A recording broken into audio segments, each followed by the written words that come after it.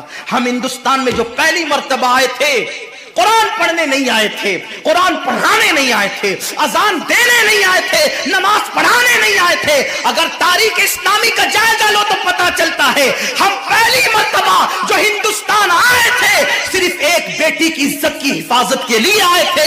اسلامی مملکت کے بادشاہ کو پتا چلا کہ ہندوستان کا ایک بادشاہ جس نے اپنی سگی بہن کے ساتھ نکاح کر رکھا ہے، تو اس نے کہا تھا بیٹی صرف بیٹی ہوتی ہے، چاہے وہ کسی کی بھی بیٹی ہو، ہم 7 سمندر پار جا کر اس بیٹی کی عزت کی حفاظت کریں گے۔ یہ اور بات ہے، تم بیٹی کی عزت بچانے آئے تھے، لوگ تمہارے کردار کو دیکھ کر کے اسلام قبول کر لیا کرتے تھے، یہ اور بات ہے۔ لیکن ہم پہلی مرتبہ نہ قرآن پڑھنے آئے تھے نہ پڑھانے، ہمارا مقصد تھا بیٹی بچانا۔ آج لوگوں کو سوچ رہا ہے بیٹی بچاؤ بیٹی پڑھاؤ، ہم نے تمہاری بیٹیوں کی آبرو بچایا ہے۔ آج ہماری بیٹیوں پہ نظر مت ڈالو، اس لیے کہ ہم نے احسان کیا ہے، بہت بڑا احسان کیا ہے۔ جن کی بیٹیاں چتاؤں پہ جلا کرتی تھی، اسلام نے آنے کے بعد ان کو سہاگن بننے کا تصور اور شعور عطا کیا ہے۔ لیکن بات آج اتنی ہے، نہ ادھر ادھر کی تو بات کر، یہ بتا کہ قافلہ کیوں لٹا، مجھے رہزنوں سے غرض نہیں تیری رہبری کا سوال ہے۔ وہ جوان جو کسی قوم کا سرمایہ، وہ جوان جو تاریخ داں اور تاریخ ساز ہوتا ہے، وہ جوان جو ملت کی آبرو ہوتا ہے، وہ جوان آج اپنے محلے کی بیٹی بہو پہ غلط نظر ڈالے۔ اور حد تو یہ ہے کہ اب کوئی روکنے والا بھی نہ رہا۔ بلی کے گلے میں گھنٹی کون باندھے، اور اسی کو لوگوں نے فیشن سمجھ رکھا ہے۔ فلموں کے مناظر ہم اپنے محلے میں دہرائیں گے تو یہی حال ہوگا جو دیکھ رہے ہیں۔ ہم فلموں کے مناظر دہرانے کے لیے نہیں آئے تھے، ہم تو یہاں عبادت کے لیے آئے تھے، ہم تو یہاں نگاہوں کے تقدس کے لیے آئے تھے۔ بہرحال تو ثعلبہ ابن عبد الرحمن کو حضور علیہ السلام نے بھیجا بلانے کے لیے ایک صحابی کو۔ ابتدائی ایام تھے تربیت کے، وہ گئے اور انہوں نے دروازے کو دھکا دے دیا، دستک کی بجائے دھکا دے دیا۔ دھکا دیا تو دروازہ کھل گیا۔ دروازہ کھل گیا تو ایک عورت بیٹھ کر اس دروازے کے پیچھے غسل کر رہی تھی، اس پر ایک نظر پڑ گئی۔ اہل علم جانتے ہیں کہ کتنا ہی گندا منظر ہو، اگر بے ساختہ بے ارادہ اگر کسی پہ نظر پڑ جائے اور انسان فوراً نظر پھیر لے تو وہ گناہ نہیں ہے۔ اللہ کے رسول فرماتے کسی ایسے منظر پہ جس کو دیکھنے کو اللہ نے منع فرمایا، بے ارادہ نظر پڑ جائے اور پھیر لو فوراً، پہلی نظر معاف ہے، وہ گناہ نہیں ہے۔ لیکن جن کے رتبے ہیں سوا، ان کو سوا مشکل ہے۔ پہلی نظر پڑی اس نہاتی ہوئی عورت پر، اس پہ میں تبصرہ نہیں کر سکتا کہ اگر کوئی غسل کرے تو اس کی کیفیت کیا ہوگی۔ یہاں بیٹھنے والا مجمع باشعور ہے، عقل مند ہے، دانا ہے، بینا ہے، وہ جانتے ہیں کہ اگر کوئی غسل کرے تو اس کی کیفیت کیا ہوتی ہے۔ پہلی نظر ثعلبہ کی پڑی، فوراً نظر پھیر لی۔ اس کو ہم گناہ تو نہیں کہتے، بلکہ اس نہ کردہ گناہ کا احساس ثعلبہ کو اتنا ہوا کہ آنکھ سے آنسو ٹپک پڑے۔ میں نے کیا دیکھ لیا؟ مسلمان ہونے کے بعد میں نے کیا دیکھ لیا؟ اور پھر نگاہیں آسمان کی طرف اٹھا کر روتے ہوئے کہتے ہیں، اے اللہ مجھ سے بہت بڑا گناہ ہو گیا۔ دیکھو یہ احساس گناہ نہیں ہے، لیکن احساس نہ کردہ جرم کا احساس۔ اے اللہ مجھ سے کیا ہو گیا؟ اور پھر عشق مصطفیٰ نے انگڑائی لی، محبت رسول نے انگڑائی لی، عاشقوں کی پہچان، عاشقوں کا انداز، عاشقوں کی غیرت عشق رسول۔ حضرت ثعلبہ ابن عبد الرحمن کہتے ہیں، اللہ مجھ سے کتنا بڑا گناہ ہو گیا، تجھے تیری شان ستاری کا واسطہ اس گناہ کی خبر میرے محبوب کو مت ہونے دینا، اس گناہ کی اطلاع میرے حبیب کو مت ہونے دینا۔ اگر ان کو پتا چل گیا تو ان کا دل ٹوٹ جائے گا، وہ غمگین ہو جائیں گے، مجھ سے ناراض ہو جائیں گے۔ بس اب ایک ہی بات کر رہے ہیں، اے اللہ میرے گناہ کی خبر، تو اس گناہ کا چاہے جتنا بڑا مجھے عذاب دے دے، تیری مرضی، لیکن اس گناہ کی خبر میرے محبوب کو مت ہونے دینا۔ اگر ان کو اس کی اطلاع ہو گئی تو ان کا دل ٹوٹے گا، میرے محبوب کا دل ٹوٹے گا۔ کاش نعتیں سن کر کے جھومنے والی قوم اس عاشق کے احساس کو اپنے دل میں پیدا کرتی، ایک ناکردہ جرم کا اتنا احساس کہ میرے محبوب کو خبر ہو گئی تو دل ٹوٹ جائے گا۔ یہاں تو رمضان شریف میں بھی داڑیاں مڈا کر گٹروں میں پھینک رہے ہیں، یہاں تو سود کے حرام کے لقموں سے افطار کر رہے ہیں، افطار پارٹیاں ہو رہی ہے مسلمانوں کی۔ کس کو بلا رہے ہیں؟ جن کے پیٹ نہیں بلکہ ان کا حلق بھی بھرا ہوا ہے۔ افطار پارٹیوں میں مدعو ان کو کیا جا رہا ہے جن کے حلق بھی بھرے ہوئے اور جو روزے سے نہیں ہے، اور جو بھیونڈی کے مضافات میں، مالیگاؤں کے مضافات میں، بمبئی کے مضافات میں جو روزے دار بچیاں اپنی ماں سے افطار کے وقت میں کہہ رہی ہے، ماں کھجور بھی آج ہمارے گھر نہ آ سکی، افطار کا انتظام تو کر، ان کے لیے کوئی نہیں سوچتا۔ یہ مسلمانوں کی افطار پارٹیاں، یہ مسلمانوں کا انداز ہے افطار کرانے کا۔ جن کے روزے نہیں ان کے لیے دسترخوان بچھائے جا رہے ہیں، اور جو پانی پہ افطار کر رہے ہیں اور کھجور کھا کر کے جو افطار کر رہے ہیں ان کا کس کو خیال ہے؟ میرے آقا فرماتے ہیں یہ رمضان شریف غریبوں کے ساتھ غم گساری کا مہینہ ہے، غریبوں کی غم خواری کا مہینہ ہے۔ اماں عائشہ صدیقہ سلام اللہ علیہ فرماتی ہیں حضور ایسی سخاوت کرتے تھے جیسے دریا ماہ رمضان شریف میں۔ حضور تو سخی بہت تھے لیکن رمضان شریف میں سخاوت کا انداز ایسا ہو جاتا تھا جیسے دریا بہ رہا ہے۔ پڑوس میں بچیاں بھوکی ترس رہی ہے جن کے یہاں سحری کا انتظام نہیں، اور ہم سحری کے بعد کھانے کو گھر کے آنگن میں پھینک رہے ہیں۔ کیا انداز ہے! اور پھر کہتے ہیں کہ ہم تباہ کیوں ہو رہے ہیں؟ اب تو مسلمان کافروں کو افطار کراتے ہیں۔ یہ غیرت ایمانی ہے لوگوں کی، کافروں کے ساتھ افطار پارٹیاں ہو رہی۔ اللہ سے ڈرو مسلمانوں، اللہ سے ڈرو، رب کا کچھ خوف کرو۔ اگر تم نے حلق تک کھانے والوں کو کھلایا اور ان غریبوں کو سسکیاں لینے پہ چھوڑ دیا تو قیامت کے دن کہیں ایسا نہ ہو کہ تمہارے روزے تمہارے منہ پہ مار دیے جائیں۔ اللہ کے رسول نے نہیں فرمایا کہ جو پیٹ بھر کے کھا کے سو جائے اور اس کا پڑوسی بھوکا ہو، ایسا بندہ کامل مومن نہیں ہو سکتا۔ ہم نے حضور کی سنت کو ترک کر دیا، بلکہ میرے کریم آقا نے تو یہاں تک فرمایا اگر غریب بستی میں رہتے ہو اور سالن کی خوشبو سالن پکتے وقت 4 گھروں میں پہنچ جائے تو تھوڑا سا پانی زیادہ ڈال دیا کرو، کیونکہ جن کے گھروں میں خوشبو پہنچی ہے ان کے گھر تک سالن پہنچا دیا کرو۔ اگر ان کا دل اس خوشبو سے ٹوٹ گیا تو اللہ تبارک و تعالی اس معاملے میں بھی تم سے پوچھ گچھ کر سکتا ہے۔ فکر کہاں ہے؟ ایک بزرگ سے پوچھا گیا اسلام کہاں ہے؟ فرمایا کتابوں میں۔ مسلمان کہاں ہے؟ تو کہا قبروں میں۔ اسلام کتابوں میں اور مسلمان قبروں میں۔ اب کیا بچا ہے؟ میں یہ تو نہیں کہتا کہ لوگ کافر ہو گیا، استغفر اللہ، کبھی نہیں کہتا۔ میرا مسلک تو اتنا محتاط مسلک ہے، میرے امام نے کہا اگر کسی کے قول میں 99 وجہ کفر کی ہو اور ایک ایمان کا راستہ نکلتا ہو تو ہم ایمان کی طرف اس قول کو پھیریں گے۔ ہمارا مذہب مسلک یہ ہے، ہم مسلک اعلیٰ حضرت کے ماننے والے ہیں، ہم اسماعیل دہلوی کے مسلک کے ماننے والے نہیں ہیں۔ ہمارے مسلک میں بہت احتیاط ہے۔ مولا کائنات نے کہا آسمان سے زمین پہ گرنا آسان ہے، کسی مسلمان کو کافر کہنا میرے لیے مشکل ہے۔ خارجیوں نے جب مولا علی کو کافر کہا تو فرمایا ان کی بے باکی ہے، وہ مجھے کافر کہتے ہیں، میں ان کو کافر نہیں کہتا، یہ میری احتیاط ہے۔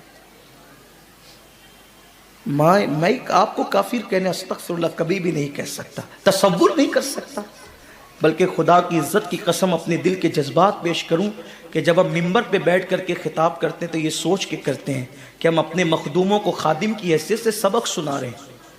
اللہ ان کی دعاؤں کی برکت سے ہماری نجات کا سامان کر دے گا۔ ہمارا تصور یہ ہوتا ہے، ہم اس تصور کے ساتھ آپ کے پاس بیٹھتے ہیں اور آتے ہیں۔ لیکن سوچو تو صحیح ہمارے اسلاف نے کیا کہا. مذہب کتابوں میں ہے، مسلمان قبروں میں ہے. اب کیا ہے؟ کسی نے کہا نا کہ غلط ہے، مسلمان مارا گیا، وہ ایک تصویر تھی جو مٹا دی گئی.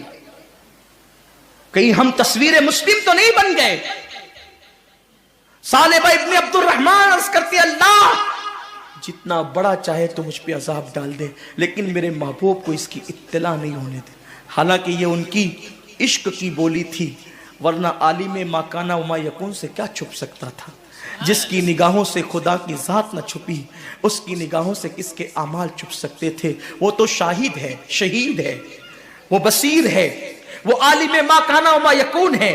اور انبیاء کی امت کی اعمال پہ جو گواہی دیں گے، کیا وہ اپنی امت کی اعمال سے بے خبر رہیں گے؟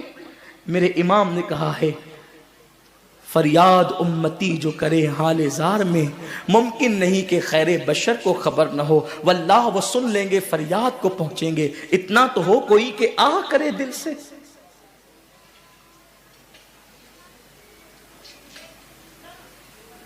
حسن کا نام لے کر تو پکار دیکھ غم میں کہ یہ وہ نہیں جو غافل پس انتظار آئے. وہ تو دیکھتے ہیں، سنتے ہیں، اور ہمارا تو ایمان ہے کہ وہ ہماری جانوں سے زیادہ قریب ہے. لیکن عشق کی بولی ایسی ہی ہوتی ہے. اقبال نے بھی کہا تھا، ڈاکٹر اقبال نے 4 مصرے کہے تھے فارسی میں، جس کا مفہوم میں عرض کروں. وہ کہتے ہیں اللہ تو بڑا کریم ہے، میرے گناہ حد سے سوا ہے. پہلے تو میرا حساب نہ لینا، مجھے بے حساب چھوڑ دے. اور اگر میرا حساب لینا تیری غیرت اس کو لازم قرار دے، تو پھر میری عرض ہے کہ میرے محبوب کی نظروں سے چھپا کر کے لینا. کیونکہ جب میری بے حیائیاں کھلے گی نا تو میرے محبوب سے برداشت نہیں ہوگا. اور اسی مفہوم کو غالباً اقبال نے اس مفہوم کو جو ادا کیا تھا میرے امام کی 2 مصروں کو، وہ کہتے ہیں کریم اپنے کرم کا صدقہ، لئیم بے قدر کو نہ شرما. تو اور رضا سے حساب لینا، رضا بھی کوئی حساب میں ہے. اور ایک مقام پر کہتے ہیں صدقہ پیارے کی حیا کا نہ لے مجھ سے حساب. صدقہ پیارے کی حیا کا نہ لے مجھ سے حساب، بخش بے پوچھے لجائے کو لجانا کیا. اس حیادار محبوب سے گوارا نہیں ہوگا کہ ہمارے گناہوں کی فہرست پر وہ نگاہیں اٹھائے رکھے. حیا سے نگاہیں جھک گئی تو ہمارا کیا ہوگا. ثعلبہ کہتے ہیں مولا میرے گناہ پر چاہے جتنا بڑا مجھے عذاب دے دے، لیکن میرے محبوب کو خبر مت ہونے دینا. یہ کہہ رہے ہیں اور پھر روتے ہوئے کہتے ہیں اللہ تو نے مجھے پیدا کیوں کیا؟ کاش کہ تو نے مجھے پیدا نہ کیا ہوتا، نہ مجھ سے یہ گناہ ہوتا، نہ میرے محبوب کا دل ٹوٹتا. اب بے چین ہو گئے، بے قرار ہو گئے. نہ کردہ جرم نے بے قرار کر دیا. ثعلبہ حضور کے پاس وہ اطلاع لے کر بھی نہیں گئے، اپنے گھر بھی نہیں گئے. مدینہ منورہ کے کنارے پر ایک غار تھا. ثعلبہ اس غار میں چلے گئے اور اس غار میں جا کر کے رات و دن رونا. اور ایک بات، کاش اللہ تو نے مجھے پیدا نہ کیا ہوتا اور مجھ سے یہ خطا نہ ہوتی اور میرے محبوب کا دل نہ ٹوٹتا. مولا میرے محبوب کو اس گناہ کی اطلاع مت ہونے دینا. ایک ہی بات کرتے، مجھے بخش دے، مجھے معاف کر دے یا مجھے عذاب دے دے، لیکن میرے محبوب کو اس گناہ کی اطلاع نہ ہونے دے. 40 دن اسی حالت میں گزر گئے. وہ گناہ نہیں تھا، وہ خطا نہیں تھی، اس کو گناہ کہہ بھی نہیں سکتے. پہلی نظر پڑی اور پھیر لیا. سوچو ایک نہ کردہ جرم کا اتنا احساس، ہم اپنی آنکھوں کا کتنا غلط استعمال کرتے ہیں. ہم اپنی آنکھوں سے کیا کیا دیکھتے ہیں. کبھی احساس بھی کیا کہ رسول پاک کو کیا جواب دیں گے، اللہ کو کیا جواب دیں گے. آنکھوں کو کتنا گندا کیا، کتنا آوارہ کیا. 40 دن بیت گئے. آقا پوچھتے تھے صحابہ سے ثعلبہ کہاں ہے، ابن عبد الرحمن کہاں ہے، ابن عبد الرحمن کہاں ہے. صحابہ کہتے حضور وہ دکھتا ہی نہیں، پتہ نہیں کہاں چلا گیا. اس کے گھر والے بھی کوئی اطلاع نہیں دیتے وہ کہاں چلا گیا. ایک دن 40 دن کے بعد جبریل علیہ السلام آئے اور عرض کیا آقا اللہ آپ کو سلام فرماتا ہے اور ارشاد فرماتا ہے کہ آپ کا ایک غلام ہے جو ناکردہ جرم پر بہت شرمندہ ہے اور 40 دن سے ایک غار میں وہ رو رہا ہے. آقا نے حضرت فاروق اعظم اور حضرت سلمان فارسی کو کہا کہ جاؤ اور جا کر کے ثعلبہ ابن عبد الرحمن کو بلا کر کے لاؤ۔ یہ لوگ گئے، ایک چرواہا بکریاں چلا رہا تھا، اس سے پوچھا ابن عبد الرحمن کو تم جانتے ہو؟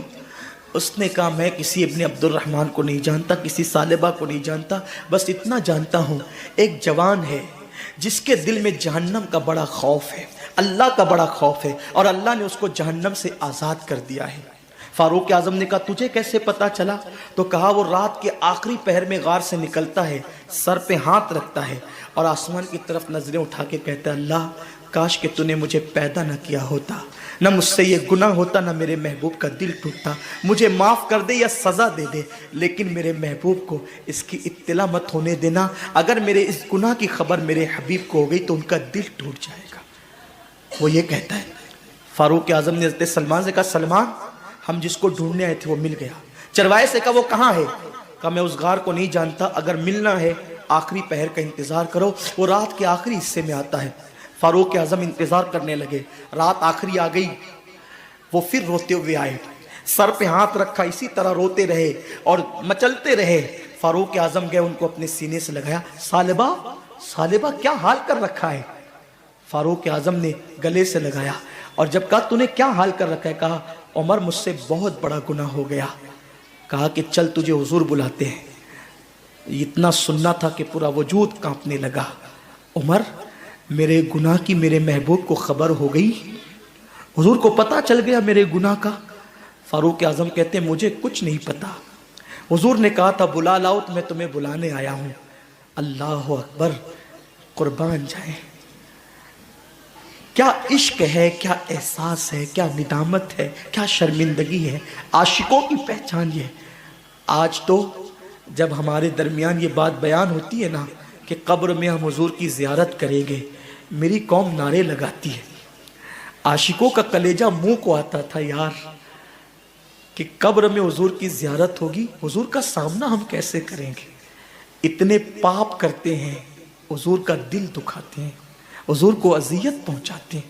اگر حضور کا سامنا ہو گیا اتنے قریب سے، 2 گز زمین ہے، حضور کا اتنے قریب سے سامنا ہو گیا اور حضور نے یہ فرمایا غدار عشق کا میرے دعویٰ کرتا تھا اور یہود و نصارہ کے طریقے پہ زندگی گزارتا تھا اور منہ پھیر کر کے چلے گئے، بتاؤ کہاں جاؤ گے؟ کس کی بارگاہ میں مدد طلب کرو گے؟ کس کی کو دعائی دو گے؟ کس کو پکارو گے؟ سب نے صف محشر میں للکار دیا ہم کو، اے بے کسوں کے آقا اب تیری دعائی ہے۔ ارے عاشقوں کی طبیعت تو یہ تھی کہ پیر نصیر الدین نصیر کہتے ہیں شرم اسیاں سے نہیں سامنے جایا جاتا، یہ بھی کیا کم ہے تیرے شہر میں آئے ہوئے۔ سرکار غوث پاک جب پہلی مرتبہ حضور کے روضے پر گئے تو غوث پاک رضی اللہ تعالیٰ 1 سیکنڈ بھی کھڑے نہ رہے اور وہاں سے یہ کہتے ہوئے نکل پڑے اللہ ان کے صدقے میری مغفرت فرما۔ کسی نے کہا عبد القادر جیلانی آپ کھڑے نہیں رہتے؟ فرمایا شرم آتی ہے کیا منہ لے کر کھڑا رہوں؟ جس نے 40 سال تک کے عشاء کے وضو سے فجر کی نماز پڑھی وہ کہتے کیا منہ لے کر کھڑا رہوں؟ اور ہم قبر میں زیارت کی بات سن کر نعرے لگنے بھی چاہیے، لیکن یہ احساس تو ہو ہم نے کیا کیا ان کی خوشی کا کام، وہ کون سا جرم ہے، وہ کون سا گناہ ہے، وہ کون سا پاپ ہے جو ہماری زندگیوں کے اندر موجود ہے۔ مسلمانوں اگر آپ برا نہیں مانیں، کتا ہم سے بازی لے گیا، کم سے کم وہ کتا ہو کر اس نے کبھی اپنے کسی عمل سے نبی کا دل نہ دکھایا۔ ہم نے تو صبح گناہ کر کے نبی کا دل دکھایا، شام گناہ کر کے نبی کا دل دکھایا۔ مسلمانوں ہم سے زیادہ بے غیرت کون ہوگا کہ ہم نے سحری کرنے کے بعد کہا ابھی تو فجر کو بہت ٹائم ہے اور سو گئے، رمضان شریف میں بھی فجر کی نماز چھوڑ دی، تھکن کا بہانہ لے کر بستر میں ظہر گنوا دی اور عصر کے آخری وقت میں اٹھے اور کہنے لگے کہ افطار کی تیاری کرو کب اذان ہوگی۔ یہ اپنی دن اور اپنی راتیں ہیں، ہائے کیسی غفلت ہے، کس بلا کی میں سے ہے سرشار ہم، دن ڈھلا ہوتے نہیں ہوشیار ہم،